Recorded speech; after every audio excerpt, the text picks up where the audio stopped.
to Wake and Take.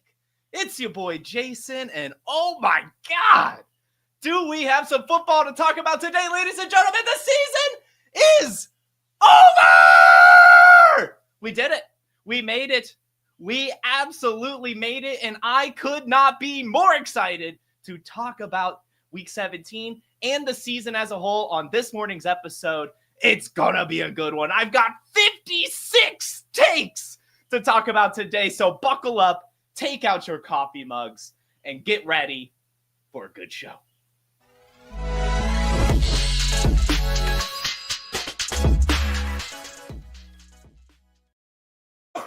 Good morning to everyone here in the chat. Happy to see you as always. Our fearless producer Dustin is back from battling the plague. Donald, the Freak, Happy Hudson, Jeff, All City, and plenty more. And if you're listening to the episode as well, thank you so much for listening. The podcast, again, can be found via the link in the description. Guys, we've been doing this. I mean, seriously, Week 17 is behind us. The fantasy season is over, and I have no clue what to do with myself. Says the wrong date on the overlay. Oops. But seriously, it's the end of not only is it the end of the fantasy season, it's also the end of 2024. And I really just wanted to go out with a bang. We have to end this season on a high note, just like we were treated to last night on Monday Night Football. So before we get into it, though, I do want to announce our champions because, guys, it's over. It's over. And we have some champions in the invitational leagues that, of course, I organize. We're going to start with the Trade Gods League. The Trade Gods League, of course, I know we're here listening to Wake and Take, but Trade Gods was the very first invitational I had to take a part of. Started that, of course, with Matty Kiwu, my Trade God brethren. And the year 2 champion is none other than Tyler Football, the producer of Top 10 Takeaways, my Twitter assistant. You've seen him doing all these best ball drafts. Tyler Knably, the man himself, took down the Trade Gods League. Fantastic work by him, made a ton of great trades in the Trade Gods League, of course. And really, I mean, like, he kind of locked it down like mid-season, really. We all kind of were like, let's just wrap it up. And he finished the year strong, and that's what it takes. So shout out to Tyler Football. Our Wake and Take Best Ball Leagues. Our Best Ball 1 champion was Tough Love. So congratulations to Tough Love, taking home the first place prize in the Wake and Take Best Ball League. Best Ball 1. And Best Ball 2's champion is none other than Green 182. So congratulations to you as well, Green 182. I have to say, you were actually going up against our fearless producer, Dustin. And Dustin, sorry for reminding you, but he texted me last night. He was like, literally, if George Kittle gets one more catch, I lose. And yeah, sure enough, it was like 0.5 Dustin was winning by. And it was 49ers last drive. Started off so well, too. George Kittle wasn't even in the formation that the 49ers were running. But then Brian Branch pulled off that Brock Purdy sack. They put in Josh Dobbs. George Kittle had to go in as extra hands for blocking. Sneaks away for one catch and unfortunately beats Dustin. But a fantastic, I mean, a heart-stopping fantasy championship. So congratulations to Green 182. And finally, the Wake and Take Dynasty League, the 32-team monstrosity of a league that had so many things go wrong, but also so many things go right. Our champion is none other than the Hairy Snowman, friend of the show, popped on a couple times here. You always see him here in the chat. So congratulations to the Hairy Snowman. Made such a great season, really put it together, made some moves in the playoffs as well to lock down. He traded me for Brian Robinson and, you know, just drafted a really good team in general. So shout out to the Hairy Snowman. And all the other winners of the invitational leagues, Tyler Knably, Tyler Football, Harry Snowman, Tough Love, and Green 182. Shout out to you. What a season. What a fantasy season. Now, we've got some takes. We do have some takes, but we can't get into a 56 take episode without an ad break. Sorry to break it to you. We do have to do an ad break before I get lost in the sauce. So we are just going to tell you guys a little bit about what's going on over at Fast Draft. Oh, incredible news about Fast Draft. Fast Draft DFS is live. It's called the Flex 6 Frenzy. You just draft 6 guys, running backs, wide receivers, tight ends for the Sunday slate. You like Jahmyr Gibbs? You like Jackson Smith and Jigba? You like Tyrone Tracy? Draft him, draft him, draft him. And the beauty is you can just order 5 teams, submit your rankings, and Fast Draft will email you the results. We awarded $1,000 in prizes our first week, and we're just going up from there. Soon there's going to be a select 6. No drafting at all. You just pick any 6 guys. Our DFS mantra, just say no to salaries on Fast Draft. Don't forget there's free tools on Fast Draft too. You want to get ready for startup season? We've created the best Dynasty mock draft experience there is. And if you want to play in these DFS contests, and our best ball contest for 2025 coming very soon too, just use promo code PODFATHER when you deposit and you get a free draft. It's that easy. And you're like, oh, I already have Fast Draft. Great. Refer a friend. Have them put your username in as the promo code, and then you and your friend will both get an instant deposit match up to $25. We got DFS. We got Dynasty Mocks. We got Best Ball. It's all there for you on fastdraft.app. Check it out. And the promo code is PODFATHER. Definitely go check out Fast Draft. You can still play DFS even if the fantasy season is over. You can also use promo code JASON. That'll get you a first deposit match up to $25, which will get you 5 entries into the Week 18 DFS contest. They have also launched the playoff best ball contest, the playoff Super Slam. Just pick 6 players, see how they do in the playoffs. Could be any 6 players except for quarterbacks, flex players. And it's a really good format, really, really fun. So highly recommend checking out Fast Draft and using promo code JASON. Now, I see a lot of comments here before we get too far into it. Paul says, my heavens, you are charged today, and I just want to make it known on public. This is my second cup of Joe. We'll probably have another one after that. And I also highly recommend the natural substance, the St. John's wort. It's a little bit of a mood enhancer, a broadcaster's tip for any of you who just wants a little extra pump of energy for, perhaps an end of season finale episode. God, I'm like, today. It feels great. It feels great. Yeah, Jeff, you have to get your 10 pumps of coffee to get to my level. And Henry, I do want to tell you to stick around the show. We're having all sorts of advice here. We're not just victory lapping the championships. Second place is not too bad. I know it stings to get second. I myself got second in an FFPC league last night.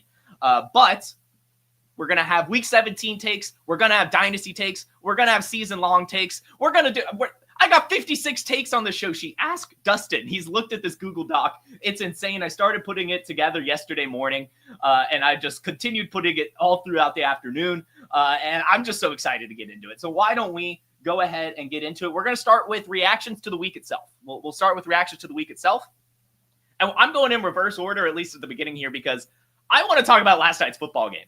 There is no better way to end the fantasy season than what was put on the field in the San Francisco-Detroit Lions game. I mean, seriously, we had 300 yards and 3 touchdowns from Jared Goff. Jahmyr Gibbs had 117 yards and a rush touchdown. Jamison Williams got a rushing touchdown. Jamison Williams got a receiving touchdown. Sam Laporta got a receiving touchdown. Amon-Ra St. Brown got a receiving touchdown. Brock Purdy had 3 touchdowns.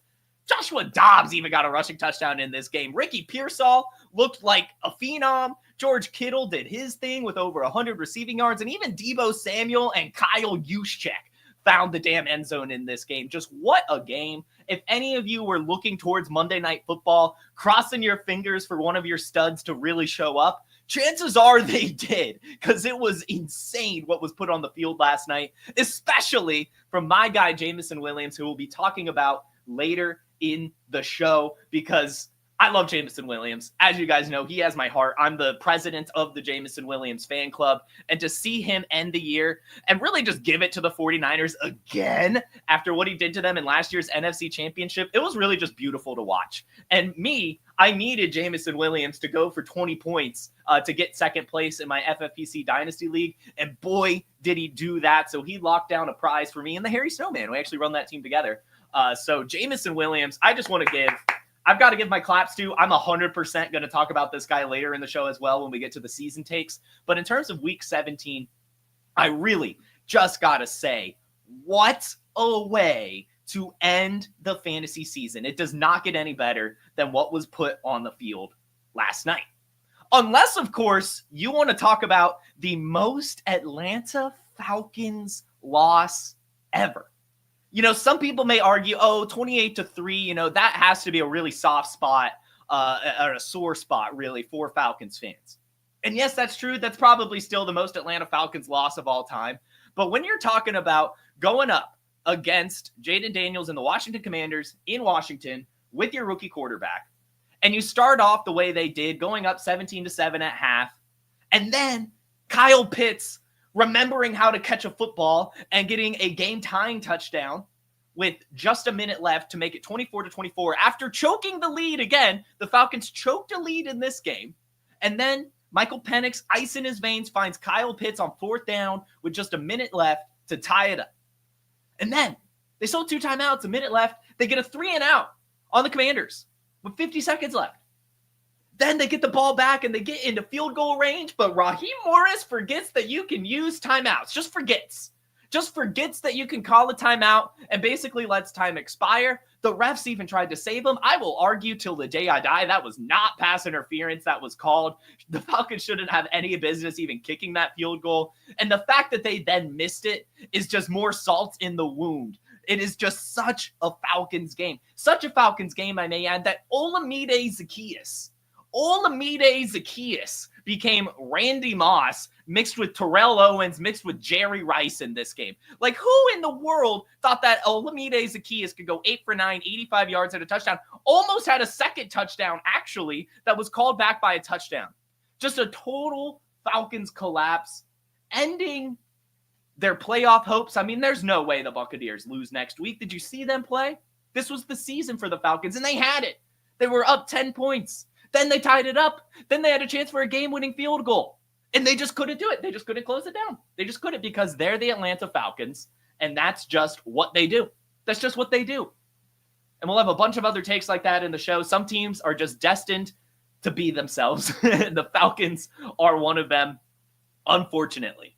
And I did want to, take a step here and say, I hope this kind of, it's like, as we talked about when Kirk Cousins was benched, I didn't like the move. A lot of people out there really, really liked the move for entertainment purposes. I'll accept that. It is definitely more entertaining.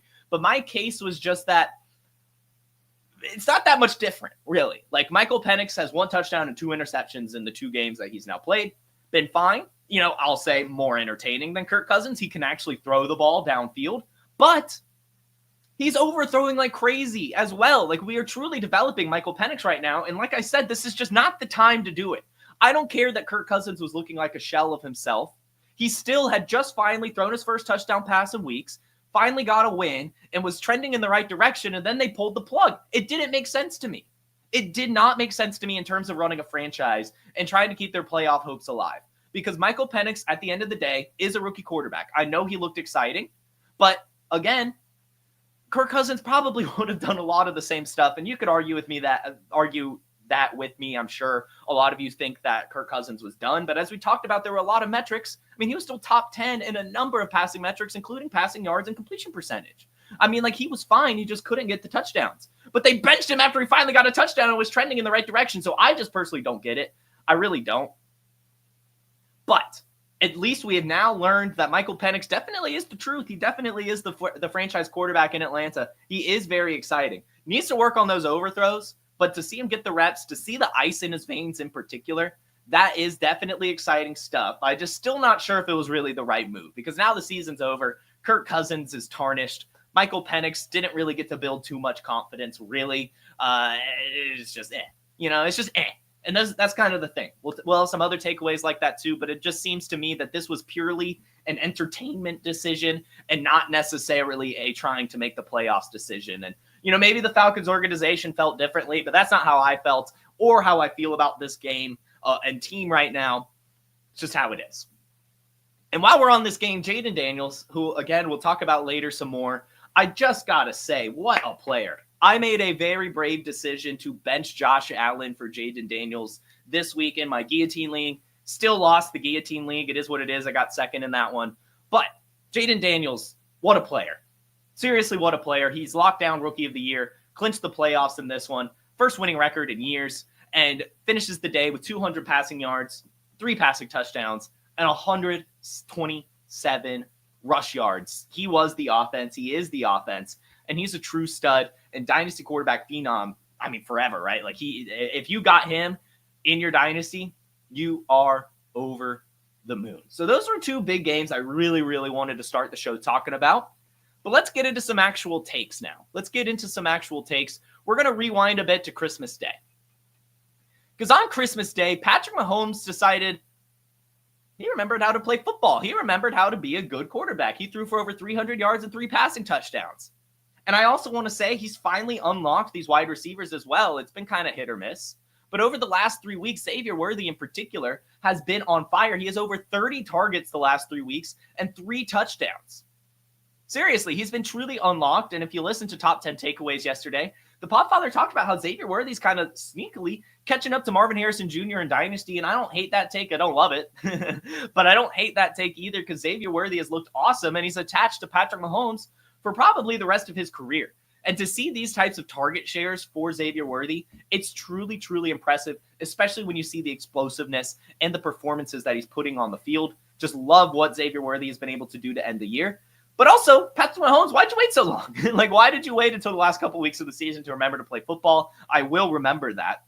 I will 100% remember that. I don't know if I can actually trust Patrick Mahomes in fantasy anymore, but I will still take a chance on these wide receivers, because it's not just Xavier Worthy. We've seen Hollywood Brown now in these last 2 games fit in very, very nicely. He had 7 targets on Christmas, 8 targets the week before, only 40 yards in both of them and no touchdowns. But to see this type of usage is really, really important. And it's not even just the targets that he's getting, it's what he's doing for the rest of the offense, right? Him running these routes is just spacing out the field for Xavier Worthy, for Travis Kelce, for Noah Gray, for Hollywood Brown himself, because of Patrick Mahomes' cannon for an arm. So this offense really is coming together at the right time. Still don't think they're going to make the Super Bowl. Not sure who it's going to be in the AFC. Fingers crossed, still hoping for the Bengals, right? We're still hoping the Bengals can make the playoffs. That's been a take of ours all season, is that the Bengals would sneak into the final wild card spot and win the Super Bowl. My crazy hot playoff take is that on the Bengals. Still possible. Unlikely. Does come down to Carson Wentz and the Chiefs. If they can beat the Broncos this week and the Bengals could win, they will make the playoffs. But either way, shout out Patrick Mahomes for remembering how to play football when it matters most. Shout out for unlocking these wide receivers. Very, very excited for them next year. I guarantee that Hollywood Brown will re-sign with the Kansas City Chiefs. I'm, planting that right now. And him and Xavier Worthy will be worth their ADP. And we'll remember that Rashee Rice comes back next season as well after his suspension. So things really are looking up in Kansas City. And it's very, very exciting stuff. We may not be drafting Patrick Mahomes next year, but we will be drafting Xavier Worthy and Hollywood Brown. And probably Rashee Rice, as I'm sure he will come at a discount. And speaking of Patrick Mahomes being disappointing, Patrick Mahomes was very disappointing this season, except for the last couple weeks. CJ Stroud, however, I think I'm going to go ahead and crown him as the most disappointing player of the year. As you guys know, I was one of those losers, those stupid fellas that really got excited about CJ Stroud. I crowned him my Dynasty quarterback 1. I took him in the Wake and Take Dynasty League. I took him in one of the best ball Wake and Take leagues. I was getting CJ Stroud everywhere. So excited for year 2. They added Stephon Diggs, for God's sake. I mean, how could he do worse with better weapons? Well, I guess injuries, bad offensive line, and then maybe the fact that maybe the offensive coordinator wasn't as good as we thought. He finishes the year with 3,677 pass yards, which is not too terrible. That's 10th in the league, but finishes with 19 touchdowns, which is only 14th, and the 24th best QBR. And in this game in particular, the fantasy championship just absolutely lays a dump on the field that affects not only him, but Nico Collins as well. 17 of 31, 185 yards, no touchdowns, and an interception. Nico Collins in the most important game of the year, only 3 receptions for 59 yards in a game without Tank Dell. John Mechie had more receptions than him. Just supremely disappointing, not only for the Week 17 performance, but really the whole season. We'll talk about CJ Stroud more later, but right now, I can't believe how disappointing he was. I really can't. I know he had these wide receiver injuries, but I really don't think that's a good enough excuse. I hope that this is just simply a sophomore slump and he can bounce back next year. But man, was that hard to watch this year. Man. No good segue here. But you're probably wondering if I still stand Kenneth Walker. Because Zach Charbonnet, he ended the year strong. Kenneth Walker got hurt at all the wrong times. And you're probably like, Jason, you're the president. I'm a president of too many fan clubs, but I'm also the president of the Kenneth Walker fan club. And you're probably wondering if I'm still the president of the Kenneth Walker fan club. So let me think about that. Of course, I'm still the president of the Kenneth Walker fan club. I love Kenneth Walker. I don't care that he didn't play. I don't care. Because if we look at Zach Charbonnet, I know he had that one, we could say two, but one amazing game, 134 yards and 2 touchdowns and 59 receiving yards against the Arizona Cardinals. But this week, only 15 carries for 57 yards, 3 receptions for 19 yards. The 2 weeks before that, 8 carries for 54 yards. He did get the touchdown, but just like fine. He's just fine. And if you remember, week 16 against the Vikings, Kenneth Walker did come back. He did come back, and in that game, Zach Charbonnet only had 1 carry. And that just shows, again, the whole thesis this season of getting Kenneth Walker was that here's Zach Charbonnet and here's Kenneth Walker. See, I can't even put Kenneth Walker's scale on the camera. It's too tall. He breaks the camera. Kenneth Walker's that good. He's a dog. And I understand that we have the health concerns, but you also have to remember just how good he is and what we've seen from him. He finished 12th in points per game this year, basically just as a pure runner, right? 16.5 points per game. And the 2 years before that, he had over 1,000 yards.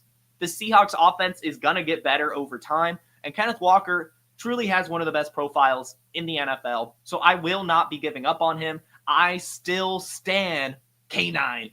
Kenneth Walker will not give up on him. And a player that I gave up on, truly, and prove me wrong, is J.K. Dobbins. As you guys know, I was a big Kamani Vidal guy. Really pounded the table for him.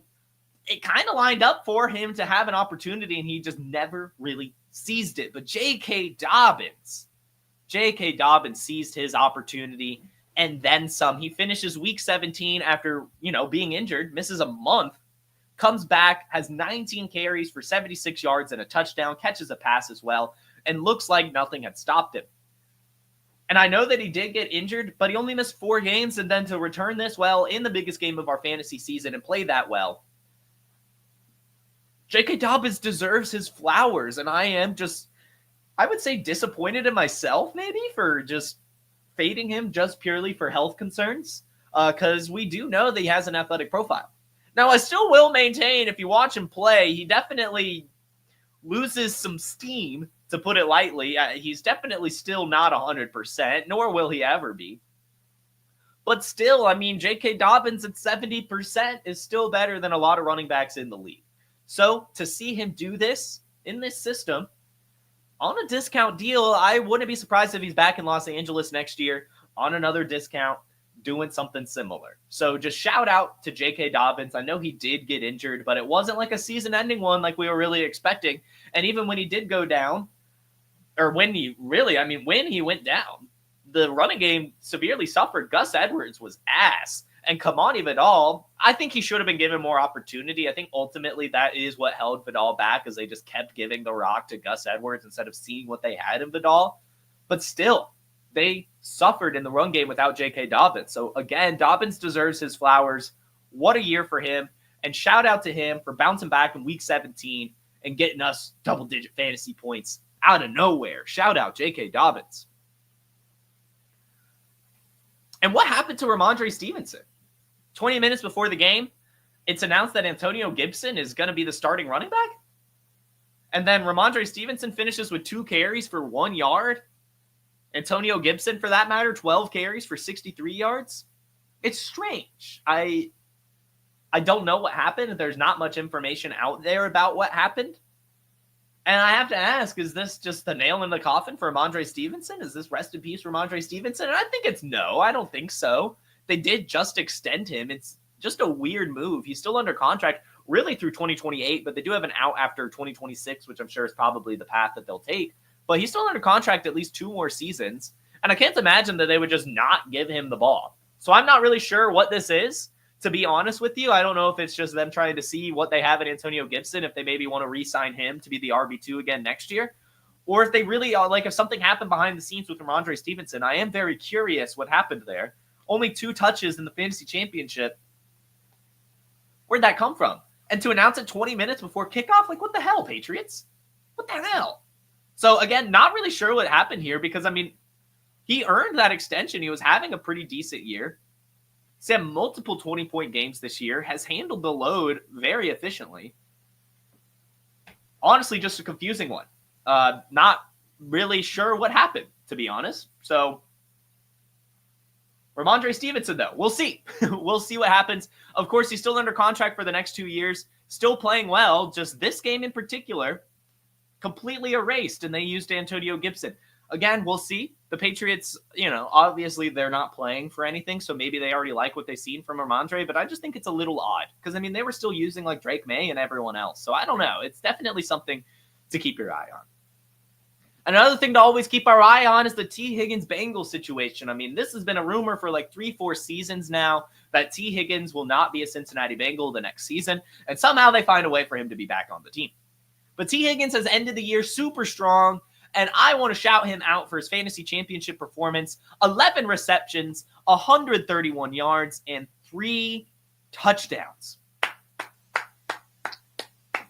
58 yards and a touchdown before that, 88 yards and a touchdown before that. Guy really came to life for the fantasy playoffs, and we have to commend him for that. Hopefully he's back in Cincinnati next year. We're not sure. Again, that's a situation that's always rumored to be happening, so it's something to keep our eye on for sure. But either way, shout out T. Higgins and shout out the Cincinnati Bengals for fighting all year. I really hope they make the playoffs. I really hope they make the playoffs. They're the most fun team to watch this year. I know that everyone likes the Bills and the Lions and everything. Ja'Marr Chase, Joe Burrow, that's amazing stuff. I hope they make the playoffs, and I hope they make the Super Bowl. What's going on with Cooper Kupp?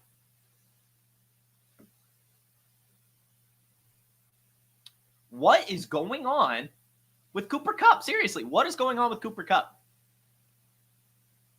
Because this was a guy I still believed in all offseason. Before the Puka Nacua injury, we were taking him when he was going in the 4th, 5th round. But still, start of the year, super strong, looked fine. Really all year, up until December 8th. He had 92 yards and a touchdown against the Bills. But then over the last 3 weeks, 9 targets over the last 3 weeks. You heard that right. A guy who normally gets 9 targets a game got 3 targets a game over the last 3 weeks.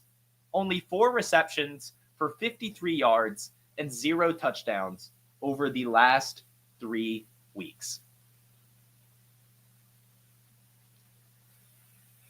What's happening? What is happening with Cooper Kupp? I don't know. Because if you look at Puka Nacua is still crushing it. In that same 3-week span, he's had 25 receptions, over 200 yards. No touchdowns himself, but still getting all the usage, looking like a true alpha, and keeping Cooper Kupp from getting receptions. I don't know if they've just completely switched roles, if Cooper Kupp's lost it. But it's definitely concerning, especially if you look at the contract situation. This is kind of it. They have an out after this season. Now, he is under contract through 2026, but they have an out, and they could just take it. And it's kind of the same thing with Matthew Stafford. They have an out on Matthew Stafford's contract this year, too. So I think a lot is riding on this week. If they can make it into this playoffs, this might literally be a swan song for this Los Angeles Rams organization. We'll see. More than likely, I still think Matthew Stafford still has something left in the tank, and I still think Cooper Kupp has something left in the tank. But if they can make a deep playoff run, I wouldn't be surprised to see them just kind of hang up the cleats there and see what they could get. I don't know. Well, it's definitely something to monitor with both Stafford and Kupp having an out on their contract after this season. And to see Cooper Kupp getting old and being phased out, so an offense could avoid having to pay him maybe, it's just concerning. And I really hate to see it, especially for those of us that started him in the championships. 1 reception for 29 yards against the Cardinals? How do they only put up 13 points? It's just strange. Just strange. So I'm probably rest in peace, Cooper Kupp, really. I am curious to see. We'll probably, draft him next year if he's super late, just because, I can't quit Cooper Kupp. But it really seems to be that the last 3 weeks really has kind of put a nail in the coffin for what we could expect for him, and has done the opposite for Puka Nacua and made him truly Puka Nacua is a supreme dynasty asset and a true stud. And I want to talk about the Cardinals too in this game, because while they only scored 9 points, somehow, they looked incredible. Kyler Murray finished the day with 300 yards. Trey McBride had 12 receptions for 123 yards and scored his first touchdown of the season. And Marvin Harrison Jr. had 96 receiving yards. This is what their attack should have looked like all season long. and it just hasn't. Not sure if it ever will. We need the touchdowns. But I don't know why they took so long to just feed Trey McBride and Marvin Harrison Jr. like this. To let Kyler Murray loose like this. 350 all-purpose yards for him and got a touchdown. Yeah, 2 interceptions, but who cares, right? The season's over anyway. Let him chuck it. So hopefully this has sparked something in the Cardinals. Hopefully they do realize, like, yeah, we do have some ballers.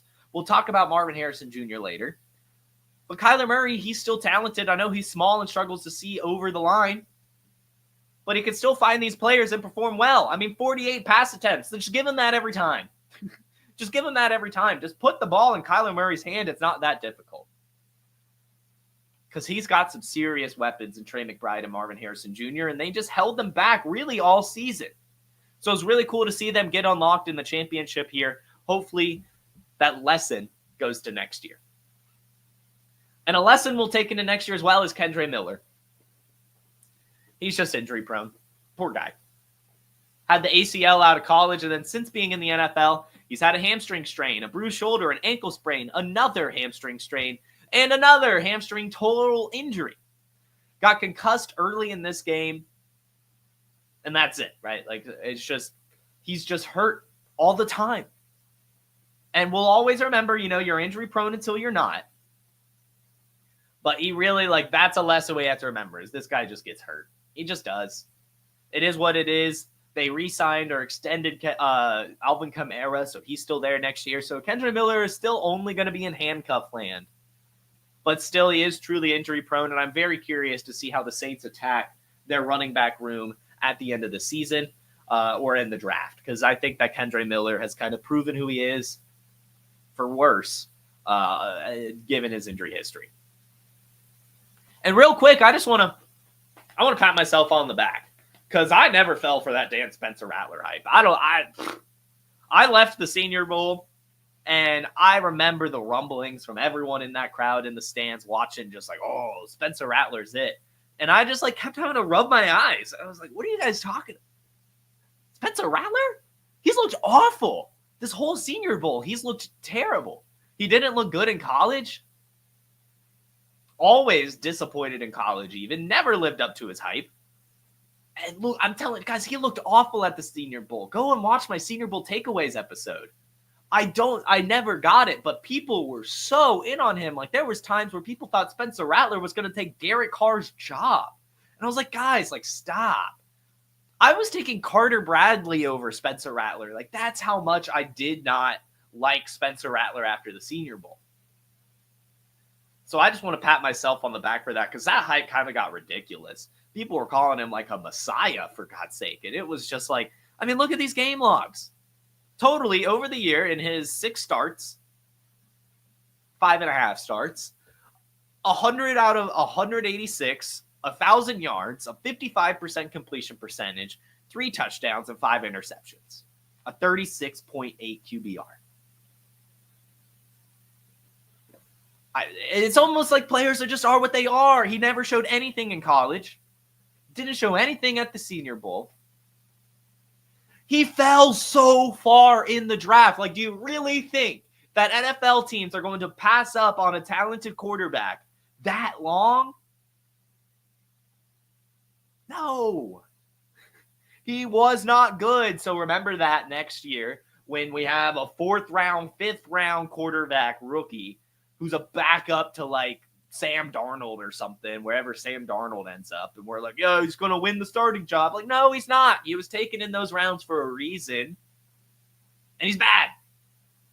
So I'm patting myself on the back for that one, because I'm telling you guys, that Spencer Rattler hype was ridiculous. Also on week 17, I have so many takes. I made too many takes. When we did our game picks episode, I had no reasoning. I was just the Giants are beating the Colts. I feel it in my gut. I can't explain why, but the Giants are beating the Colts. I even went so far to say, even if there was no neighbors, I just really felt it in my soul. This was before Anthony Richardson was even benched. I mean, I don't know what it was, what my gut was telling me, but man, was it right? Drew Lock, 300 yards and 4 touchdowns passing. And then a rushing touchdown? Drew Lock?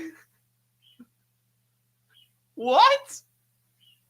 Hilarious stuff in this game. Malik Neighbors, oh my God, 7 receptions, 171 yards and 2 touchdowns.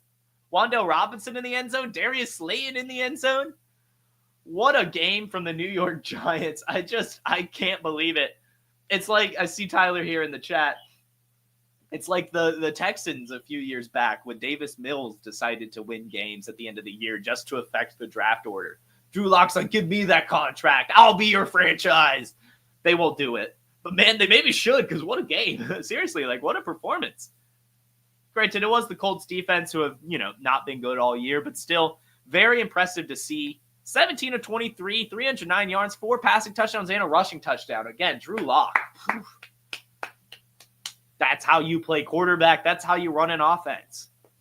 And shout out Philadelphia Eagles for sticking true to themselves and knowing how to run an offense regardless of who the quarterback is. Kenny Pickett, 10 of 15, 143 yards and a touchdown. Gets hurt. So they have to put in Tanner McKee. Tanner McKee goes 3 of 4 for 54 yards and 2 touchdowns. Devontae Smith, career day, 120 yards and 2 touchdowns. A.J. Brown finds the end zone. Saquon Barkley, 167 yards rushing. These Eagles, they are getting hot at the right time. And to see them just absolutely stomp the Cowboys with Kenny Pickett and Tanner McKee has to make the Detroit Lions shaking in their fur. Because I would be terrified having to play this team right now. Because Jalen Hurts is going to sit out another week. They're going to be rested as hell heading into the playoffs and ready to make some noise. So Detroit Lions, Philadelphia Eagles, that's going to be quite an NFC championship. Shout out Eagles for doing they thing. And I want to talk about the Panthers for doing they thing. Bryce Young, 203 yards, 2 touchdowns. Adam Thielen, 5 receptions, 110 yards, and 2 touchdowns. Awesome fantasy performance for them in the championship. Now, of course, they lose the game and honestly don't even look that good. But I do want to shout out the Panthers and Dave Canales for building Bryce Young back up. We talked about it. He was broken. Frank Reich broke him. Truly broke him.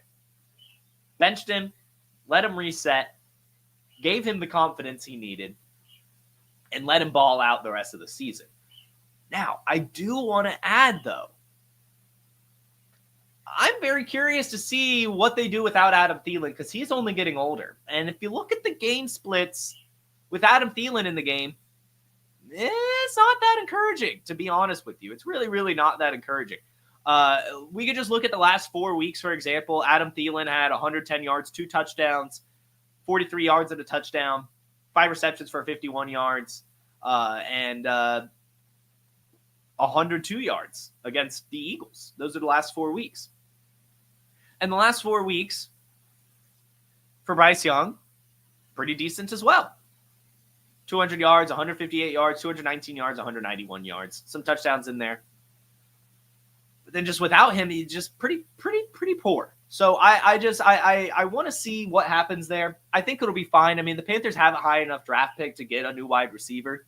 But as we talked about after the Senior Bowl as well, Xavier Legette is not an alpha. Xavier Legette does not have the tools to be a wide receiver 1. He could be a pretty decent red zone threat, wide receiver 2, but they really do need a true alpha. And the fact that it's Adam Thielen at his ripe old age, it does give me some concern. I'm not going to lie. Because we saw Bryce Young struggle in the games that Adam Thielen were not playing. And I think that should give us some concerns.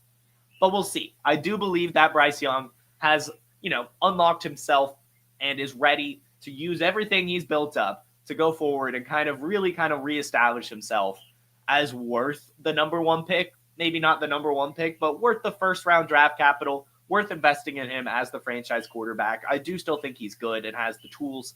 But I am a little worried that it takes good weapons for him, which I know that is a fine excuse. for a lot of quarterbacks. But I like the quarterbacks that could do it without weapons. And that's, again, why I'm so disappointed in CJ Stroud, because he honestly had weapons and sucked. So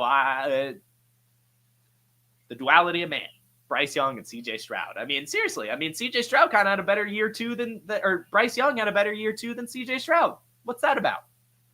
What's that about? Football.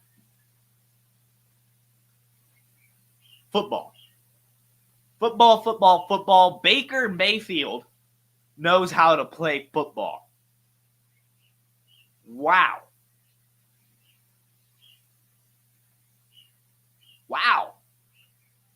359 yards and 5 touchdowns? Whew. In the fantasy championship? Baker Mayfield? 5 touchdowns?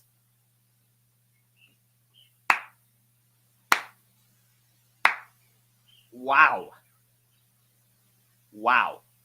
What a game. Mike Evans, 2 touchdowns. Jalen McMillan, 2 touchdowns. Bucky Irving, 100 yards rushing, 77 yards receiving. Buccaneers on fire, ready to make noise in the playoffs again. Like the Eagles, I'm sure the Lions are shaking in their fur thinking about potentially playing these Tampa Bay Buccaneers because they look amazing, just like they did in last year's playoffs. If you remember, they barely lost to the Lions. Barely. So this NFC playoff picture is quite interesting this year. Really the entire AFC or the NFL. But just got to shout out Baker Mayfield for a insane championship performance. And really just end of the year in general. I mean, in the semifinals, he had 300 yards and 2 touchdowns. In the quarterfinals, he had nearly 300 yards and 4 touchdowns. Finished the year as one of the best quarterbacks in fantasy, and you probably got him off the waiver wire. So we're going to crown a fantasy MVP later in the show. Baker Mayfield is definitely on that list. And we'll see if he wins it. Stick around. And again, I would just want to shout out Jalen McMillan again because he's very important to this show in particular. We talk about all the time wide receivers on the waiver wire episode and why I generally avoid them and the ones that I'm okay taking a chance on. Jalen McMillan was one of them. And I talked about Jalen McMillan every waiver episode this season. Every single one. When people began to drop him, I said, no, you have to hold on to him. We've seen him perform, and this Buccaneers pass offense is incredible right now. You cannot drop Jalen McMillan. And for the people that listen to that, I am sure they are over the moon. Because he was a waiver wire darling, but specifically a playoffs darling. Over the last 4 weeks, he has 6 touchdowns. Do you understand what that means? 6 touchdowns over the last 4 weeks. 2 in the championship, 1 last week, 1 the week before, and 2 in the week to get you into the fantasy playoffs if you needed that extra push, and I'm sure you did. He was a player that you could flex every single week, and I know you did because we talked about it consistently. So I just want to say, let's go, Jalen McMillan bag holders. That was excellent to watch. And it just shows you really have to remain vigilant and consistent in your takes and the players that you pick up. You can't be wishy-washy. You picked up a player for a reason, and that reason was the ceiling. That's why I unfortunately never gave up on Jordan Whittington because he was awesome if an injury happened to Cooper Kupp or Puka Nacua. He was fine. He was like a handcuff wide receiver. And there are not many wide receivers like that on the waiver wire. Generally, it's like a Jalen Tolbert, who you just never feel great about, and Alec Pierce, who you just never feel great about. But Jalen McMillan, you always felt great about when you put him in your lineup, especially the last 4 weeks. And that's what it means when you pick up a wide receiver off the waiver wire. That's what you're looking for. And what we were looking for in this Browns game was, can anyone on this Browns offense do anything without Jameis Winston? Because that was the frustration. Why did the Browns bench Jameis Winston? I will never know. Because as we laid out here, we made a plea to the Cleveland Browns before the benching. So we heard it, there were rumblings of it. And I just said to the Cleveland Browns organization, I don't care that Jameis Winston throws interceptions. Because what he does for the rest of the offense, and really, frankly, the rest of the team, even the defense played harder with him at the helm. It really lets you evaluate the rest of your roster in a way that you can't do with DTR. Because DTR is just simply not an NFL quarterback.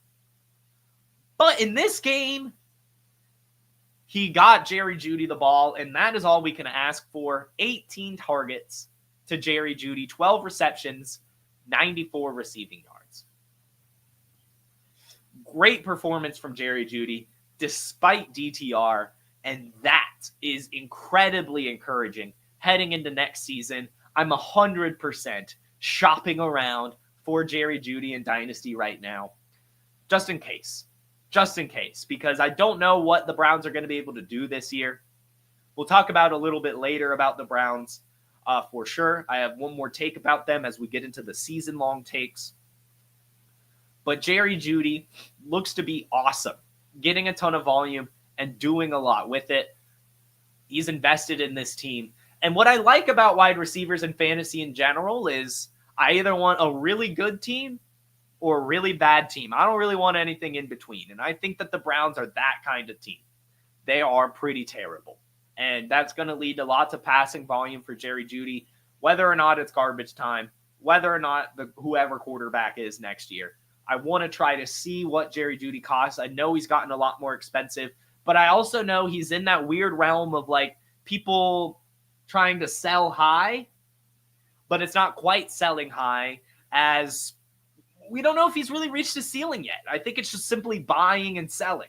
And so I want to shop around. I want to see what he costs. And if he's like a second, a couple thirds, or like another wide receiver in his range, I probably should have pulled up Keep Trade Cut to see who's kind of in his range. But like a Quentin Johnston for a Jerry Jeudy, I think would be a very interesting move. Maybe someone older. I don't know, but very encouraging to see him do this with DTR. And I want to talk about that because it's very discouraging. Very discouraging. I'm not going to lie.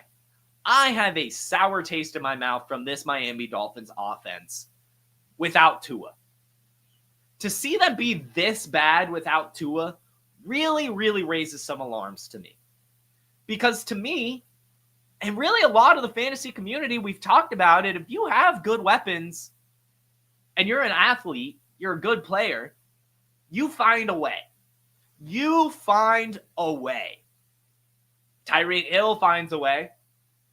Tyreek Hill always finds a way. He's Tyreek Hill. But Devon Achane, in the games without Tua Tagovailoa this year, did not find a way. In fact, he was ass. He was terrible. Weeks 3 through 7, Tua Tagovailoa was gone. Against the Seahawks, Devon Achane had 8.8 fantasy points. Against the Titans, Devon Achane had 5.9 fantasy points. Against the Patriots, Devon Achane had 2.7 fantasy points. Against the Colts, he had 10.5 fantasy points, and it's not like he isn't getting volume in those games. 23 touches for 8.8 points against the Seahawks, 14 touches for 5.9 points against the Titans, and 17 touches for 10.5 points against the Colts.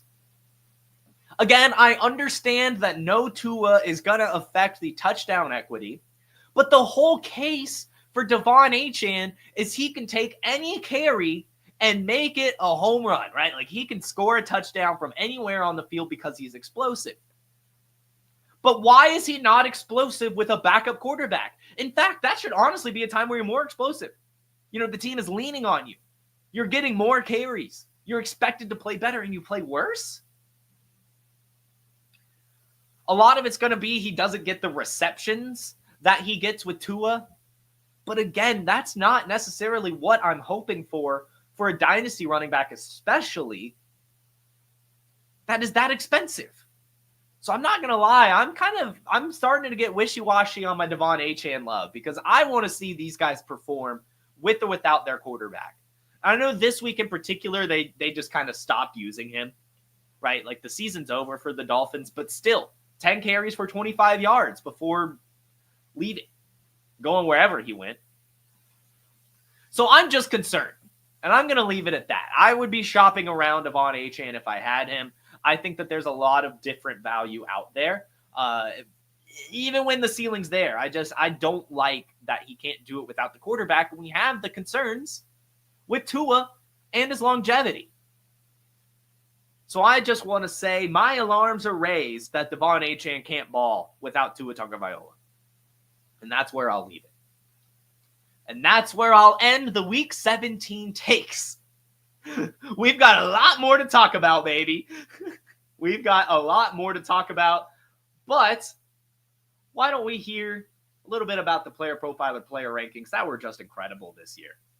Oh, every week I'm answering these start-sit questions on Sunday morning. I go to the weekly rankings on PlayerProfiler.com just to make sure that my instincts are correct, and sometimes they're not. And guess what? More often than not, I go with the projections. You may not feel great about starting Daniel Jones or Wan'Dale Robinson, but the projections say, hey, that's the move. It may not feel right, but you use those projections to get it right. That's the power of the Player Profiler system. It's Evan Ringler, it's Bradley Stalder, it's Theo Greminger, of course, it's Billy Muzio making these rankings possible. The season rankings, so you know who to pick up, who to trade for. The Dynasty rankings are part of this. The offensive line rankings from Dan Fornick, one of the best in the business. Then we get our cornerback rankings, which show which corners are matched up with which wide receivers. And now, in collaboration with the IDP show, we have IDP rankings. Did you know that? Did you? So go to playerprofiler.com, use promo code PODFATHER. Get you 25% off the player rankings package right now at playerprofiler.com.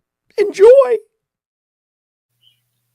Definitely recommend Player Profiler. I know the season's over, but you can go ahead and get it for next year if you want. Or, just sign up for the subscription or just keep it front of mind, because Player Profiler's weekly rankings and season-long rankings and dynasty rankings and Scott Fishbowl rankings and FFPC rankings and Superflex rankings and tight end premium rankings and all the rankings, the best ball rankings, they're incredible. Incredible work going on at the Player Profiler data team. So cannot recommend getting those tools enough. Season reactions. I've got more of them. Told you to buckle up for quite an episode. So as we talked about earlier, I am, why did it take so long for Patrick Mahomes to get good again? And I just want to say, don't fall for this. Don't fall for this. I know that it was exciting that he's ended the year strong, but I think it's also important to note that this is just the Chiefs' identity. They don't care about our fantasy teams. They don't care about the regular season. They care about Super Bowls. And that was always kind of the case, right? Is that these Chiefs can just win. They don't need to be flashy. They can just win. They can coast through the season and put on better performances when it matters most. And I know that we're all going to convince ourselves that Patrick Mahomes is a top 3 quarterback again next year. And I'm just not going to fall for it. I'm officially done with Patrick Mahomes as my fantasy quarterback, especially when you look at the top 3 scorers this week. The top 3 quarterbacks were Joe Burrow, Drew Lock, and Baker Mayfield. Pocket passers you could have got much later. And I already know next year there's going to be another case of that, right? Maybe Caleb Williams. Maybe J.J. McCarthy. C.J. Stroud, maybe. Jordan Love. So I am just done. This is the Chiefs. They don't care about our fantasy team. And Patrick Mahomes is not a great fantasy quarterback. And I was honestly shocked. I looked, he finishes the QB 10. I was shocked. It did not feel like he finishes the QB 10, but even then, that's a huge disappointment from his ADP. And yeah, he ends up finishing the year. He's probably going to have over 4,000 passing. Actually, they'll bench him. So 3,900 passing yards, 26 touchdowns, 6th in QBR. That's pretty good. But pretty good doesn't cut it for the cost that he is. And this is just how the Chiefs are going to play. If you get Patrick Mahomes, he may do well in the fantasy playoffs and the regular playoffs, but he's just going to hurt you in the regular season. And I'm done with it. Officially, no more Patrick Mahomes on my fantasy teams. And while we're here talking about quarterbacks, Dustin, you're going to love this take. The Steelers need to trade up in the draft and get themselves a quarterback or truly pay up on the market. I'm just not sure who's on the market. But if I'm a Steelers fan, and Dustin tweeted this out too, I am just annoyed. This mid shit is so boring. Just so boring. I mean, how often can you just sneak into the playoffs, be competitive, and have a one-year exit, have a bad draft pick, and just continuously recycle that year in, year out? Like, how long can you really do that? I just think at some point they've got to look themselves in the face and say, we've got to go for broke. We need our franchise quarterback. We're never getting back into that elite status. Are you looking around the league right now? In their division itself, they've got Joe Burrow and Lamar Jackson, and they really think that they're going to be able to compete with Russell Wilson? And I know that Russell Wilson started off strong, but I was honestly shocked. I go back through and look at the averages and check this out. Russell Wilson averages per game, finishes with a 6-4 record, 233 pass yards, 1.5 passing touchdowns, half an interception, 13.9 rush yards, 0.2 rushing touchdowns, and finished 22nd in QBR for the season. So what? Averaging right around 240 yards, 1.7 touchdowns, and half an interception a game. It's fine, I guess. So I was like, well, Justin Fields, what did he do? Finished with a 4-2 record. Not too bad. 184 passing yards a game, 0.5 passing touchdowns, 0.16 interceptions, 48 rush yards a game, and 0.8 rush touchdowns a game. So, roughly 230 yards a game, 1.3 touchdowns, and basically no turnovers a game. And I got to say, if I'm the Steelers, I would have still just rolled with Justin Fields. And I know that you're going to be like, Jason, can you please just give up on Justin Fields? And I'm just going to say, no, I can't, because I really do think he's shown more than enough promise. And as we talked about with the Falcons, entertainment should be your ultimate driving factor if it's close. And Russell Wilson is just nowhere near as entertaining as Justin Fields. And Justin Fields and Russell Wilson, for that matter, are nowhere near as entertaining as trading up in the draft to get themselves a rookie quarterback this year. And that's what I hope they do, because this Steelers team, not necessarily dead in the water, but not really going anywhere either. I will contend that if they run it back with Russ and or Justin Fields, or, it's not the end of the world. I would just say, again, they're going to finish right around mid and lose in the playoffs. But maybe, next year they decide it's Justin Fields and it's a little bit more exciting. Who really knows? But either way, they really need to find their franchise quarterback, whether it's this year's draft or a youngster on the market. I don't know. But at this point, I'm done with them. It's annoying. They kind of suck, to be honest. It's not fun to watch. And Russell Wilson is just fine at this point. And I will say that's it. I called him a true, dust-washed quarterback all offseason. I really did think he was done. So he has impressed me. He's played a lot better than I thought he would.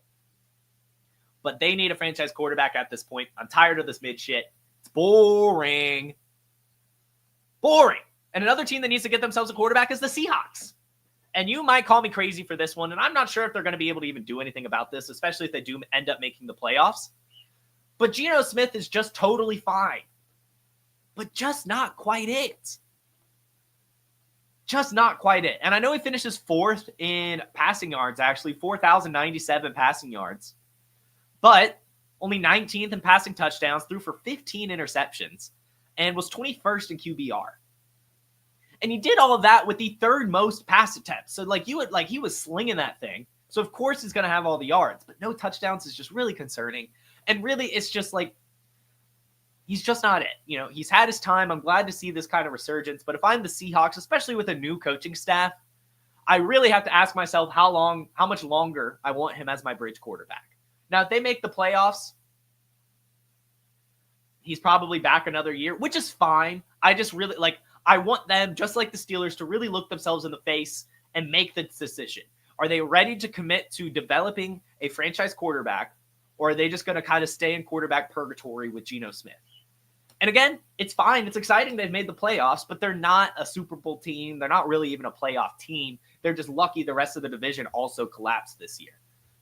So I would have, like we talked about in the offseason, I honestly would have tried Sam Howell a little bit more. Now, unfortunately for them, that might have been the plan, but they lucked themselves into the playoffs, so they weren't able to do that. But yeah, I don't know. Whether it's the draft or It's probably gonna be the draft with Geno Smith, kind of like a Kirk Cousins, Michael Penix situation next year, if I had to guess. But I do like Geno Smith's time in Seattle needs to be over, and really his time kind of in the NFL. I hate to say that, but it's like at his age, I just think that NFL teams aren't really looking at him anymore like this, and he's just simply a bridge quarterback, which is fine. I'm just done with it. I'm done with it, and I think the Seahawks should be too. I want to talk about the Ravens. And I'll have a few takes kind of like this about different teams. But when we're talking about the Baltimore Ravens, and this is a lesson, you don't want the pass catchers. And there's just certain teams like that you don't want the pass catchers. And you may say to me, well, Jason, they ended up fine. Mark Andrews finished as the tight end 6, had 10.8 points per game. Zay Flowers finished as the wide receiver 22 with 12.6 points per game. Like, Jason, how could you say you don't want the Ravens pass catchers? Well, it's just when you look at Andrews, he had 5 games under 10 points. 2 of them, or 2 more games, were flat out 0. So 7 games under 10. Flowers, 5 games under 10 points, only 3 over 20. These are just best ball players. And when you're talking about a managed league, the only Ravens you want is really just Lamar Jackson and Derrick Henry for that matter. But are we really going to talk ourselves into 32-year-old Derrick Henry? I don't know. So as we'll talk about with some other teams, sometimes it's just as much as you love the offense, as much as you love the team,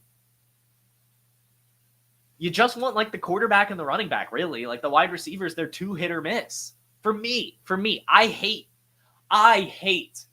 just deciding between players that could have a good game or a bad game.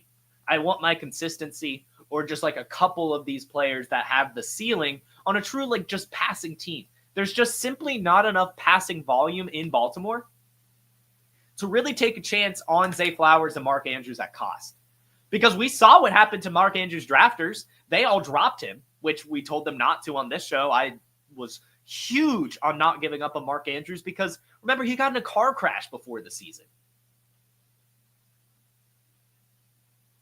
So again, it's not worth the cost for the pass catchers in Baltimore. All you want is Lamar Jackson and Derrick Henry. And we will take that to the bank. We may take Devontae Walker in best ball next year, though. We may. Because, again, a lot of this is about cost. If you could get Zay Flowers as the wide receiver 30 and he finishes the wide receiver 22, we're happy about that. But really, he's like the wide receiver 20, and he doesn't even finish as the wide receiver 20. And most weeks, he finishes outside the top 20 wide receivers. Only some weeks, he has some spikes. And it's just, to me, I don't like those types of players. We talk about it all season. Not for me, not for the way I run my teams.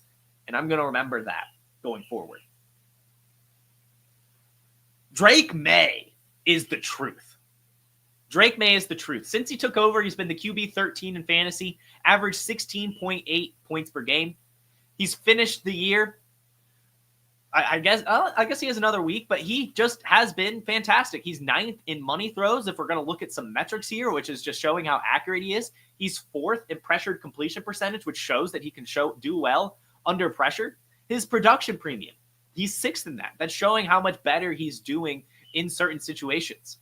And, of course, he has the wheels as well, 5th amongst quarterbacks in rush yards per game. Drake May is the truth, and I cannot wait for the Patriots to draft him a wide receiver.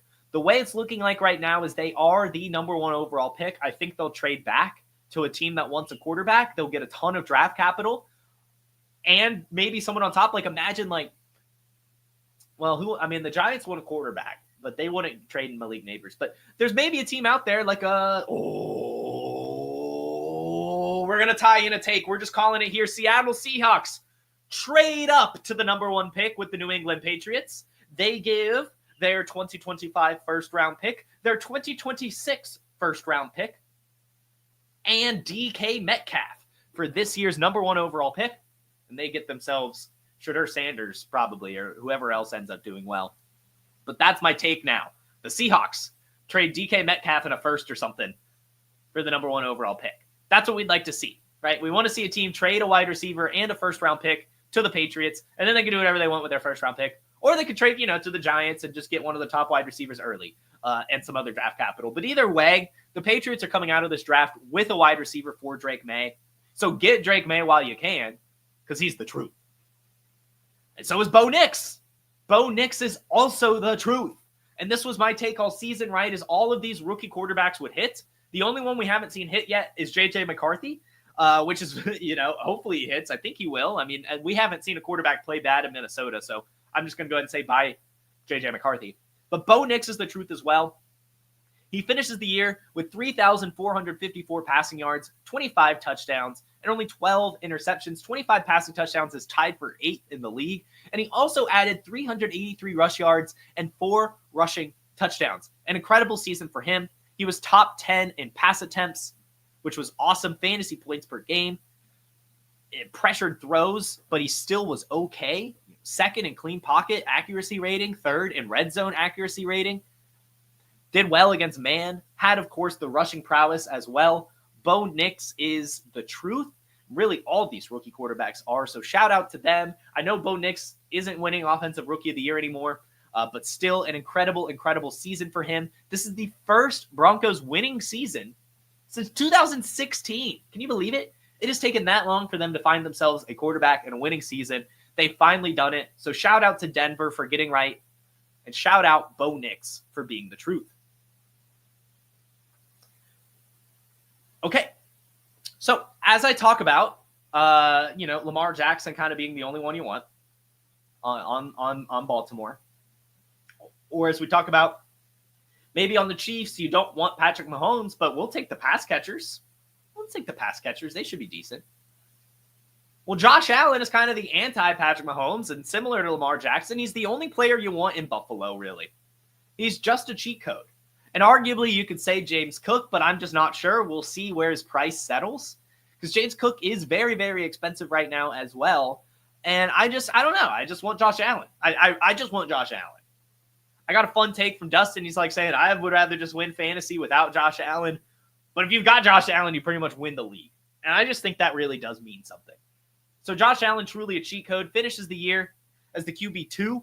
3,700 pass yards, 28 passing touchdowns, 2nd in QBR, added 531 rush yards and 12 rushing touchdowns. And as we called heading into the season, I called this, right? I said the only Buffalo Bill you want is Josh Allen. He's the alpha. I said don't get Dalton Kincaid. Don't get Keon Coleman. What's the point? If you want anyone, maybe Khalil Shakir, as he'll, just be good in PPR and he's cheap.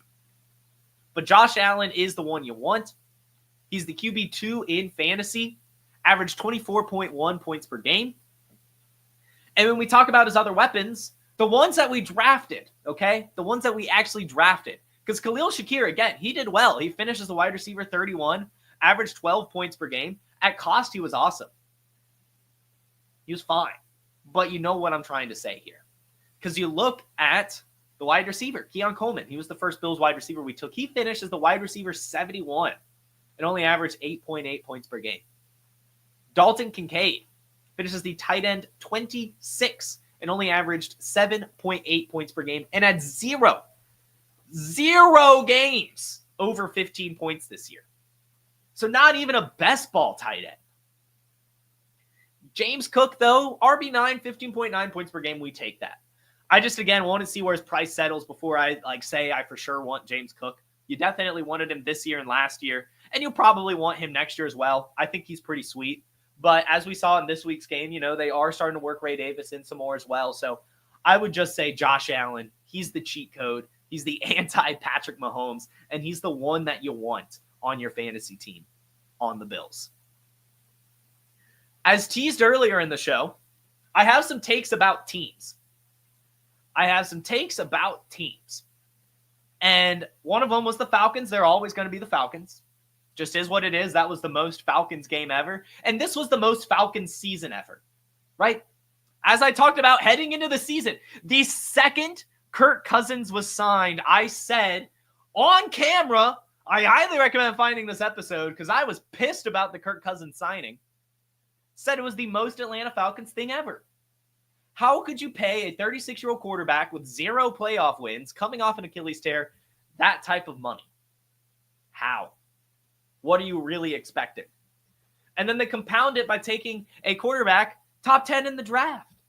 Which actually I didn't hate. I just thought that Michael Penix you'd be able to get later, but I was fine with it. I did say in that video that if they are to invest in Kirk Cousins, they damn sure better draft a Michael Penix or somebody that they can develop behind Kirk Cousins, because I just didn't trust Kirk Cousins to last the whole season. And unfortunately, I even had too much faith in the Falcons. My take was that they would win the division, barely, and then lose immediately in the playoffs. But now they're not even making the playoffs. They made everyone think they would make the playoffs, got everyone's hopes up, and then totally collapsed and choked it at the end of the season, just like the Falcons always do. So this was a penultimate Falcons season, and hopefully this is kind of the end of the Falcons. Like, hopefully that this Commanders game just kills that curse, because I'm tired of those Falcons collapses. But another team that is just destined to suck. It's the New York Jets, guys. It's just the New York Jets. This is another one we talked about in the season. I unfortunately believed in Breece Hall. But I don't know if you want anyone on this offense. As we talk about, you either want really bad offenses or really good offenses, and not this mid team. And that's the Jets. They're not even like, they're just bad. They're not like horrible. They're just kind of bad and not fun to watch and not that exciting. And I just don't even know if I want Breece Hall anymore. Because Breece Hall was supremely disappointing and crushed my soul this season. Garrett Wilson will never live up to the hype in this team, especially now he's saying he wants out if Aaron Rodgers is to be back. So then if he stays, Aaron Rodgers is not back next year. So what are we talking about that quarterback situation? I don't want a single New York Jet. I really don't, especially at cost. They're all way too expensive. People get way too excited about Breece Hall and Garrett Wilson. And I'm officially, like Patrick Mahomes, I'm just done. I don't want Breece Hall anymore. I hate to say it. But he's still the keep trade cut RB5. He's still going to be a first-round draft pick next year. And I can't stomach it anymore. I really can't, because he wasn't even that explosive. He actually wasn't even that explosive. He finished 24th in evaded tackles, 43rd in juke rate, and 21st in explosive rating. 19th in breakaway runs, 42nd in true yards per carry. And yeah, he had all the opportunity in the world. He was 9th in weighted opportunity, 7th in snap share, 3rd in target share, 1st in routes run, 4th in receptions. But is that really what we want? And the answer to me is no. I don't want that. I don't want it anymore. I loved Breece Hall. I really did. The athletic profile is immaculate. The player's really good when he shows up. I mean, we got a 30-pointer from him, but at cost, I'm out on him and the entire New York Jets, because they are just destined to suck. They just are. No segue here. Brock Bowers. I have no segue, because he's the opposite of sucking. I mean, Brock Bowers, I'm giving him the applause sound effect. Where's it at? Where's the applause sound effect? Brock Bowers. Cheers to that. 108 receptions, 1,144 yards, 4 touchdowns. That's the best season by a rookie tight end ever. The most receiving yards and the most receptions by a rookie tight end in the rookie season.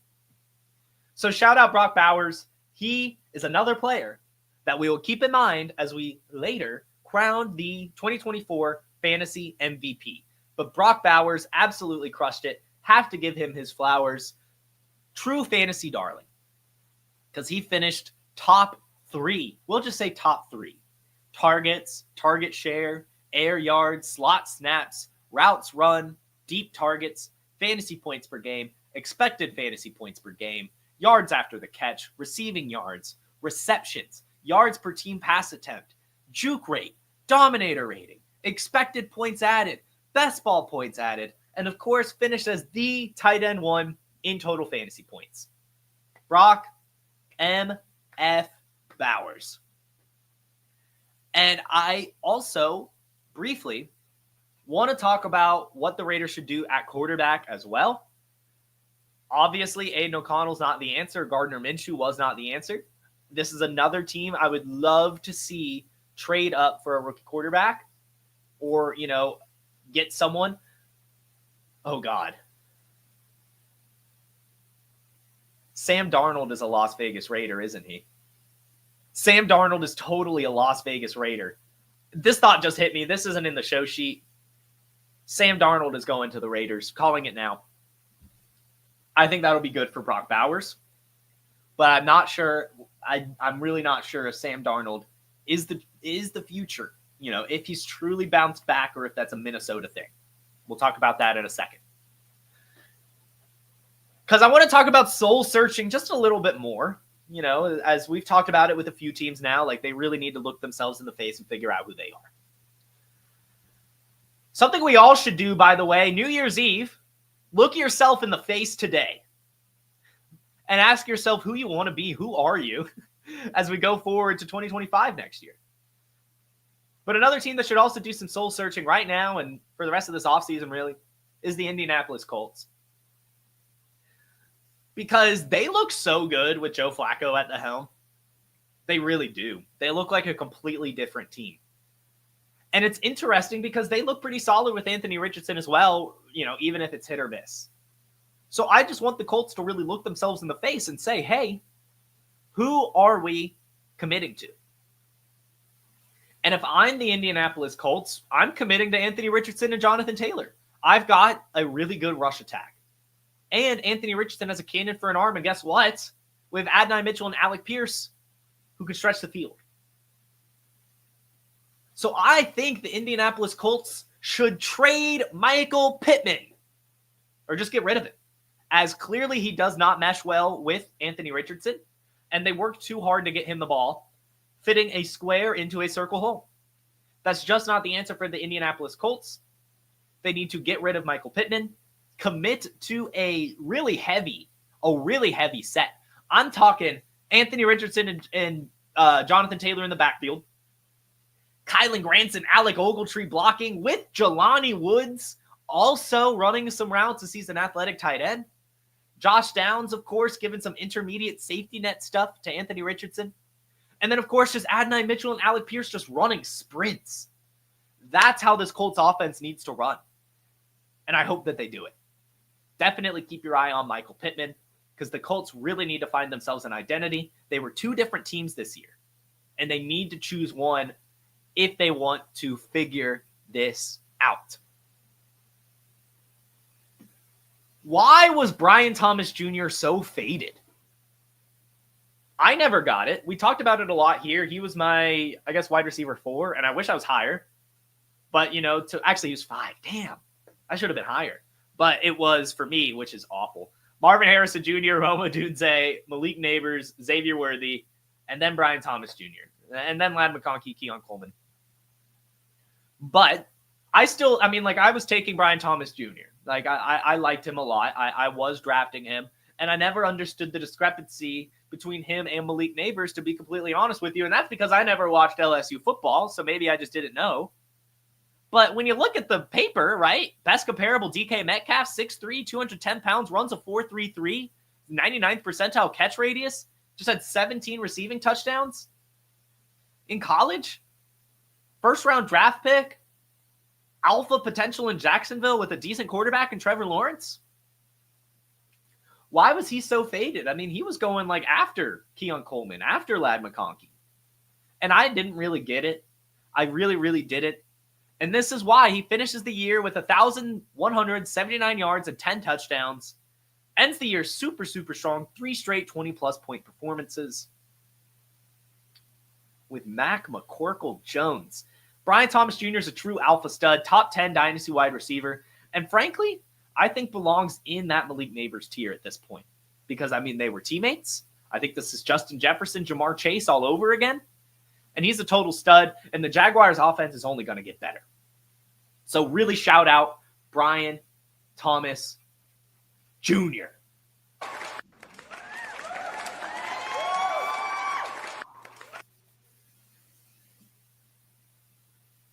Tennessee Titans.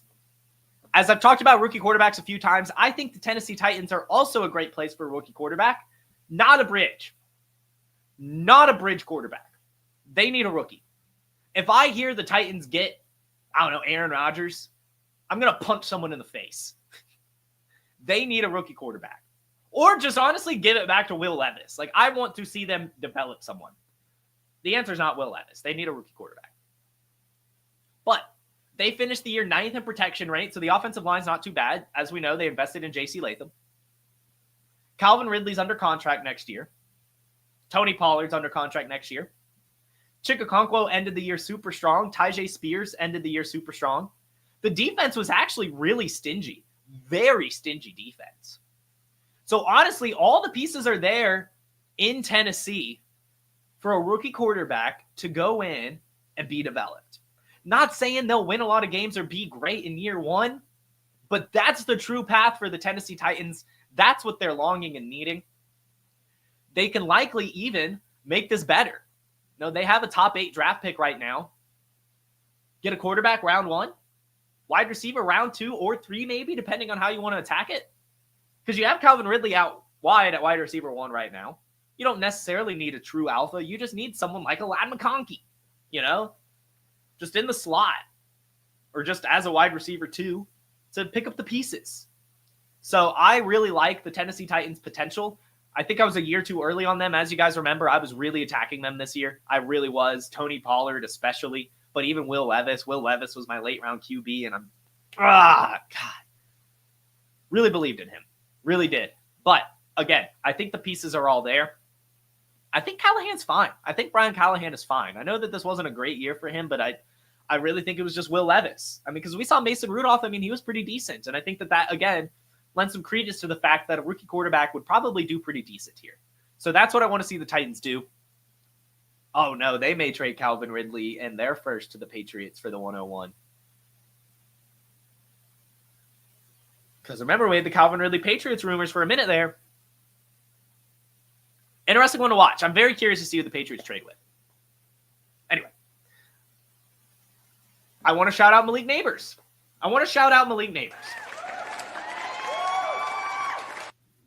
104 receptions, 1140 receiving yards, and 6 touchdowns with Drew Lock, Tommy DeVito, Daniel Jones, Tim Boyle. So shout out Malik Neighbors for another incredible season and for being a baller. Both him and Brian Thomas Jr. are incredible, and we should have just accepted that. I'm not sure why we didn't just accept that, but we did, unfortunately. And those who took Brian Thomas Jr. were big winners. And those who took Malik Neighbors were also big winners. Shout out Malik Neighbors.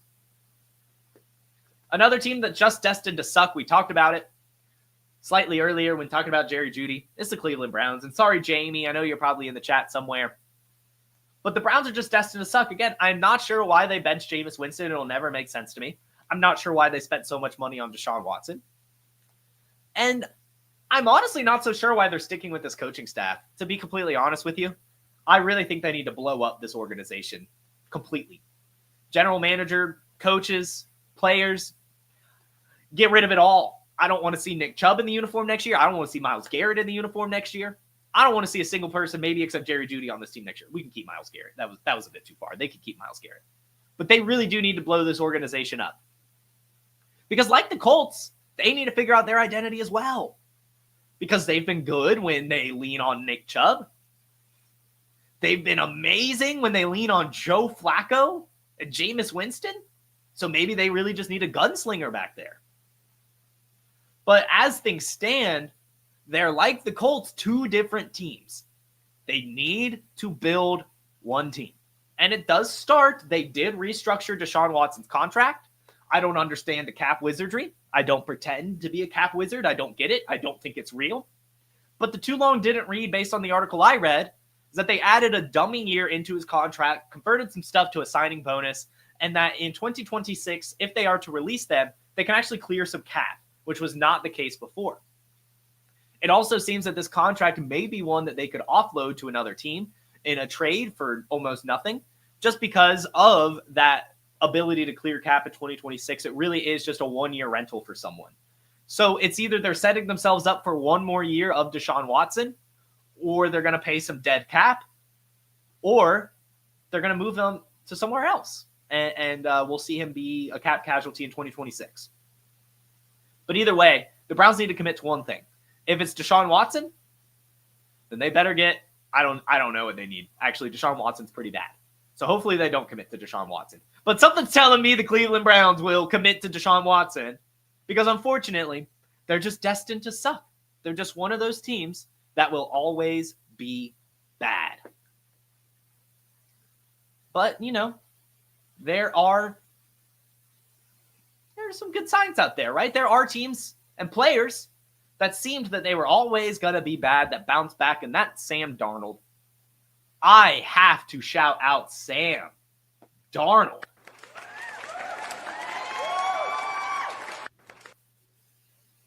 $4,153 pass yards, third in the league. 35 passing touchdowns, fourth in the league.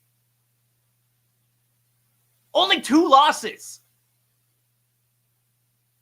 Wow. Shout out Sam Darnold. And congratulations to him for earning a contract with another team next year because J.J. McCarthy is still the starter. I've seen a lot of people out there saying, oh, you know, Sam Darnold's done enough. The Vikings are going to want to keep him now. It's already been written. They spent the draft capital on J.J. McCarthy. They're not just going to keep benching him for Sam Darnold. This coaching staff is confident in themselves. The front office is confident in the coaching staff. And while they maybe are excited and thrilled from what they got from Sam Darnold, I think that they may believe in the coaching staff enough to just say, I think J.J. McCarthy could do just as well. And I would agree. I think that J.J. McCarthy will be good. I was very disappointed to see his injury. He was another quarterback I took a lot at the end of drafts before his injury. Michigan fan, but he's got that winning DNA. And we remember the camp stuff. I mean, him and Sam Darnold really were going toe-to-toe. He is a good quarterback, and I think he's going to be awesome in this system. And I think that Sam Darnold, and know that Sam Darnold will not be a Minnesota Viking next year. He's going to be a Vegas Raider. Because, again, the Vikings believe in their coaching.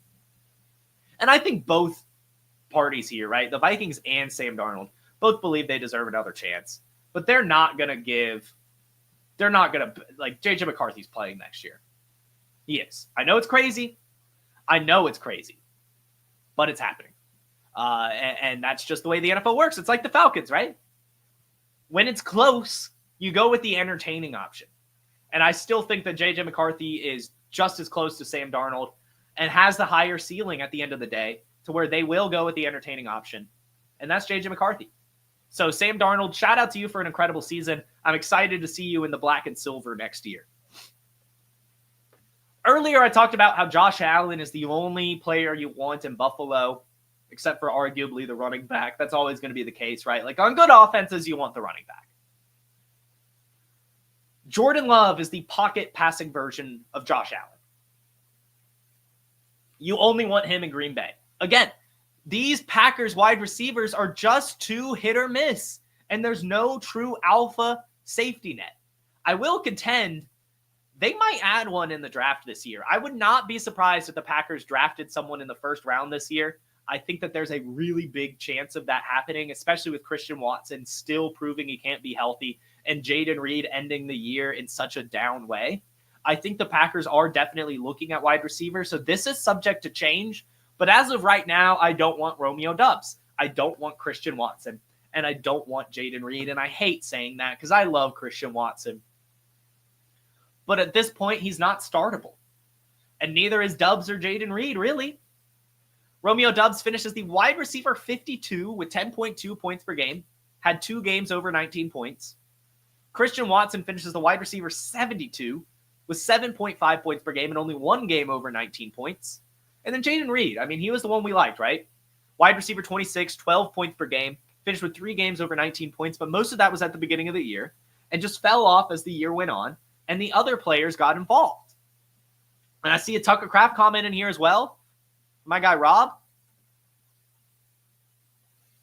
Tucker Kraft did nothing when the wide receivers were healthy. The only time Tucker Kraft did well was when either Romeo Doubs was hurt, Christian Watson was hurt, or both Christian Watson and Romeo Doubs was hurt.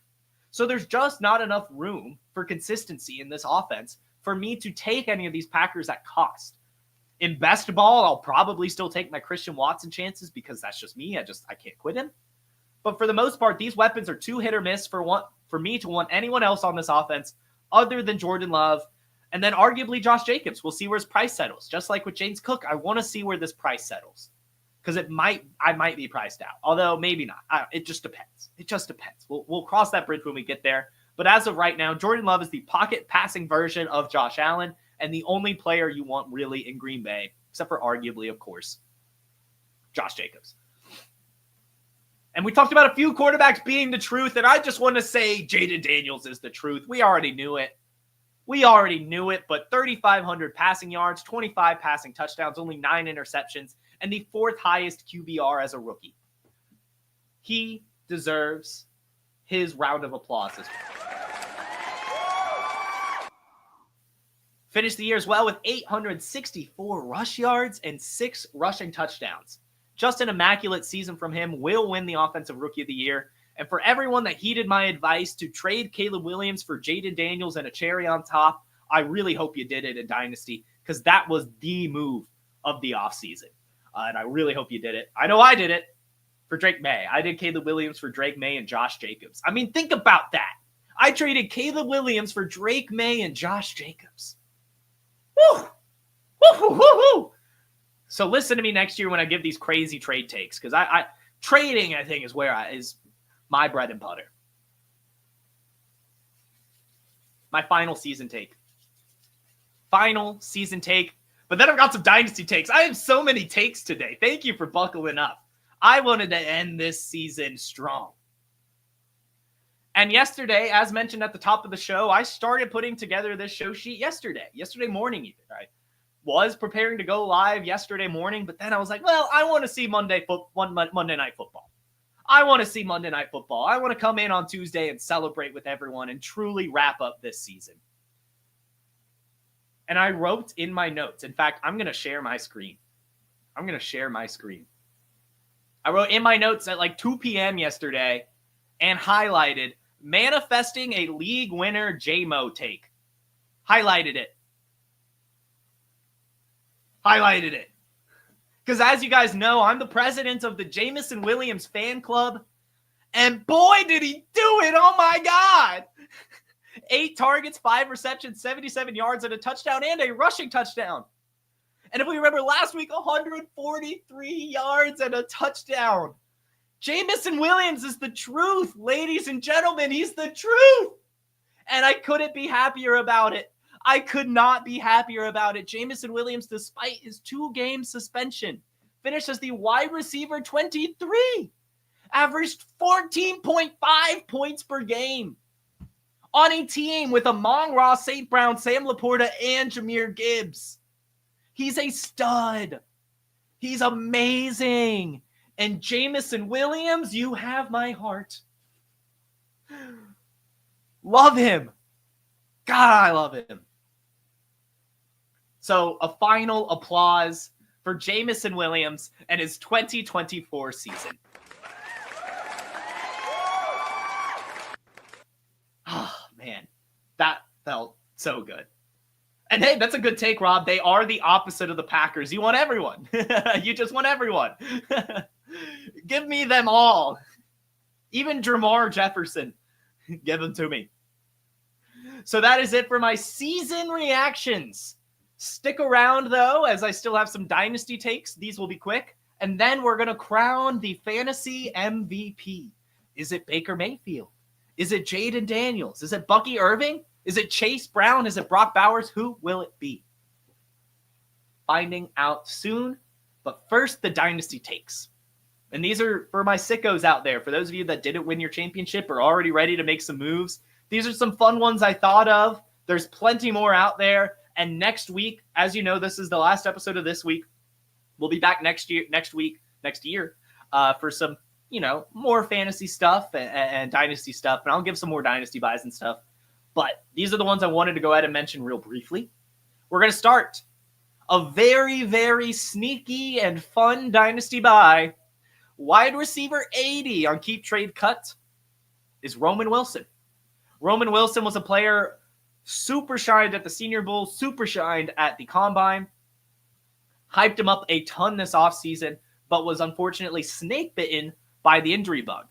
And I know I talked about earlier how disappointed I was in the Steelers and how mid they are, but still I believe that they lacked a wide receiver too. I mean, they were trying to use Van Jefferson in that role, Calvin Austin in that role. And Roman Wilson is a true wide receiver too. He was a stud at Michigan.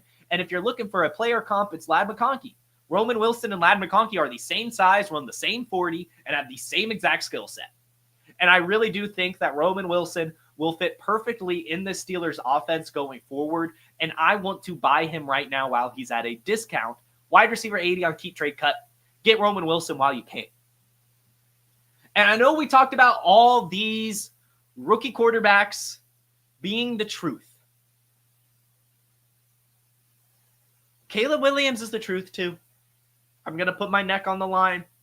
I'm going to put my neck on the line and say that Caleb Williams is the truth as well. QB 11 right now on Keep Trade Cut and falling. People are losing faith in Caleb Williams, and I just think it's going too far. Again, all offseason, I talked about how Caleb Williams was going to have a disappointing rookie season. I didn't trust the coaching staff, and we saw Caleb Williams struggle against top-tier opponents in college. So I recommended selling him before the year, but now I'm right back in on him because he does possess all the skills to be an elite fantasy quarterback. And this year wasn't too bad. He still finished 18th in pass yards, 33-93. Top half in the league in passing touchdowns as well with 19. And only 6 interceptions. So I really do think things will be fine for him. And I think a big part of that is Rome Odunze. Another player I'm 100% buying in Dynasty. I am going out on a limb this offseason and trading for my Bears. I'm getting Rome Odunze, wide receiver 18 on Keep Trade Cut right now. Finished the year with 716 yards and 3 touchdowns off of 52 receptions. He was also disappointing, but the Bears were just disappointing as a whole, and I think that they will get back on track. I'm damn sure buying Caleb Williams and Rome Odunze in Dynasty while I can. And I'm buying Marvin Harrison Jr. too, baby. Wide receiver 10 on Keep Trade Cut, and I just think it's ridiculous. 822 yards and 7 touchdowns. That's really not that bad for a rookie. We still have one more game. He can have 180 yards next week and get over 1,000, and everyone will just be like, okay, whatever, you know?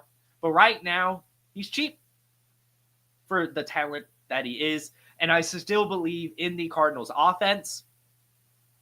Kyler Murray, 3,600 yards and 17 touchdowns. I mean, we just need to get those touchdown numbers up, and we need a better offensive coordinator in Arizona. But as we talked about at the beginning of the show, this week, week 17, the season was lost, and they kind of just let the team sling it, and it worked. Kyler Murray had a great game. Trey McBride had a great game. Marvin Harrison Jr. had a great game. Even Michael Wilson was able to get involved. And so I want to invest in Marvin Harrison Jr. at a discount while I can. Buy Marvin Harrison Jr. Rob, if you're still in the chat, I hope you are. The Chargers are only getting started. This was another take. I was very excited about this offseason. Talked about how important coaching is. I am a true believer in the importance of coaching, and I'm a true Jim Harbaugh believer. I even talked about how I was going to be drafting Quentin Johnston because coaching matters. Jim Harbaugh is not going to make Quentin Johnston be Mike Williams. He's going to make him be Quentin Johnston. And Quentin Johnston's talented in his own way. And we saw it. Again, wasn't someone that you could rely on in seasonal formats, but in best ball, he was fantastic. But that's not where I want to go with this. Justin Herbert and Ladd McConkey, they're the new Aaron Rodgers and Devontae Adams. They are a match made in heaven. They are going to wreck fantasy leagues for years to come, and you can still get them at a discount. Ladd McConkey is going to be a lock for 100-plus targets every single season of his career. Justin Herbert is going to be a lock for nearly 4,000 yards, 500 pass attempts, and 20-something touchdowns or more every single year. This was just year one in his new system with a pretty bad offensive line and only Ladd McConkey. 3,500 yards, 21 touchdowns, 3 interceptions, 264 rush yards, and 2 rushing touchdowns while playing through plantar fasciitis, however you pronounce it, some foot injury that he played through all year, and he still had these rushing yards. And I think his rush stats will go up next year as well. So Justin Herbert, another player that I recommended a lot this offseason because he's one of the best quarterbacks in the league and his fantasy value never matches that. And I just want to say these Chargers are only getting started. Buy them while you can. This AFC West is a shootout division, and the Chargers are a great team. They're only the beginning, and they are the new Aaron Rodgers and Devontae Adams. Next Dynasty take. Demario Douglas is a sneaky buy. Wide receiver 63 on keep trade cut right now, and I talk about Drake May being the truth, and I talk about the Patriots getting a true alpha wide receiver number 1. That will unlock Demario Douglas as a wide receiver 2. Unfortunately, it seems Jalen Polk can't play. Javon Baker can't play. Demario Douglas can play. He's proven it time and time again, and I know that this year the wide receivers in New England in particular have been very hit or miss, Demario Douglas included. But I still think he's kind of like the one that will translate his role into next season. And I want to try to buy him because I do think that the Patriots are going to be a little bit better next year.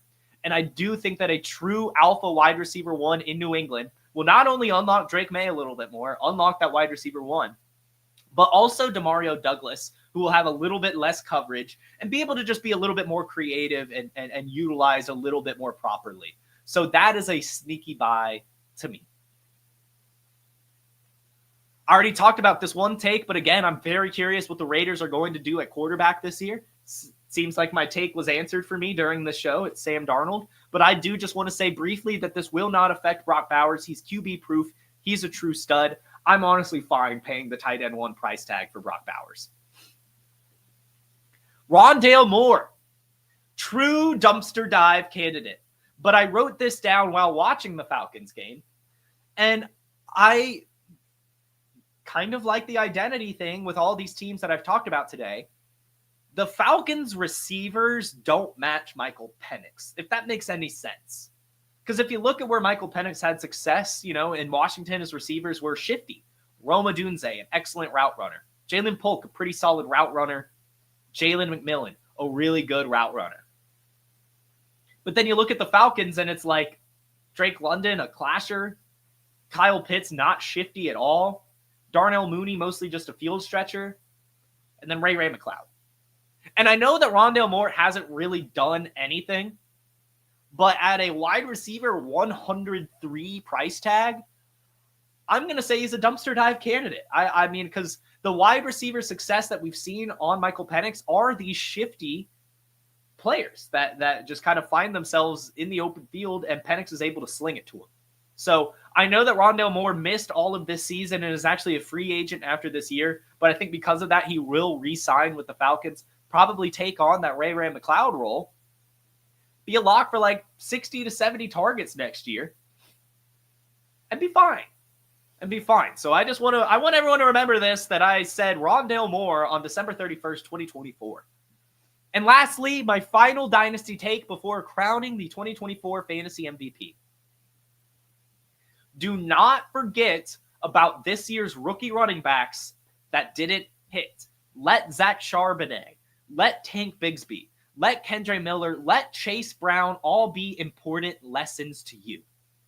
Because Blake Corum, Kamani Vidal, Jalen Wright, Trey Benson, these guys are still very talented running backs in good situations. It just didn't line up this season. But if you are to tell me that Blake Corum's a league winner next year, I would not be surprised. If Kamani Vidal ends up a league winner next year, I would not be surprised. Same for Jalen Wright. Same for Trey Benson. Same for arguably Jonathan Brooks. These players have potential. They didn't hit this year. But again, let Zach Charbonnet, Tank Bigsby, Kendre Miller, Chase Brown all be important reminders to you that sometimes running backs just hit in year 2 or year 3 for that matter. So don't give up on these guys yet. Keep them on your bench, or better yet, buy them. And so we're here. The longest Wake and Take episode in history. Nearly 2 hours. Incredible work. And we're here ready to crown the 2024 Fantasy MVP. This has been teased all episode. And in fact, it's already published on our YouTube Shorts and on TikTok and Instagram Reels. We've got some candidates. Jaden Daniels, Baker Mayfield, Brock Bowers, Chase Brown, Bucky Irving, Kyle Pitts. Just kidding. Kyle Pitts, awful. But none of those players, to me at least, compare to what Brian Thomas Jr. put on the field. Heading into this season, he was the wide receiver 48 consensus wide receiver on Fantasy Pros. His underdog ADP, it did rise throughout the offseason, but it ended at wide receiver 38. Cheap price tag. But finished as the wide receiver 4. Finished with over 1,000 receiving yards. Finished with double-digit touchdowns. And most importantly, down the stretch, came up huge. 32 points in the quarterfinals, 28 points in the semifinals, and 24 points in the fantasy championship. And to make matters better, right, he did all this with Mac McCorkle Jones as his quarterback. Not only quarterback proof, but just a true stud. And at his cost, I think he was the true league winner, finishing as a top 5 wide receiver as a rookie with Mac Jones as his quarterback on the putrid Jacksonville Jaguars. If you had Brian Thomas Jr., you probably won your league. So shout out Brian Thomas Jr. Cheers.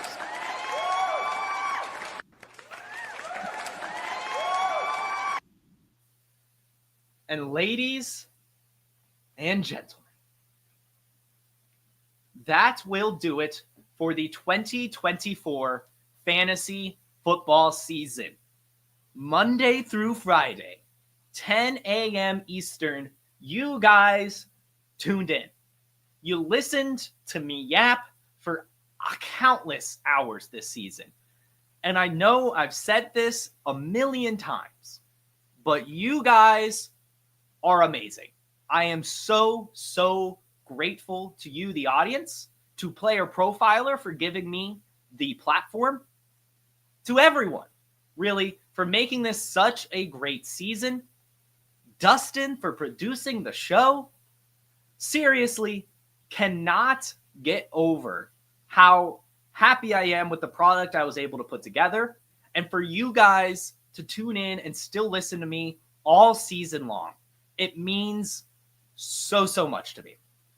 So I really hope you all did win your championships or at least enjoyed this season. And I hope you're ready to dominate the 2025 season as we come back for Wake It Take next year. Everyone, have a wonderful week, a wonderful rest of your day. Happy New Year. Congratulations. We'll see you next time. Hit that like button. Hit that subscribe. Peace. Hey, I want to thank you for being part of this broadcast. If you have any thoughts on it, leave a comment. If you enjoyed it, make sure you leave a like. And if you want to see more shows on the Player Profiler channel, subscribe to it. That's how we know you want more.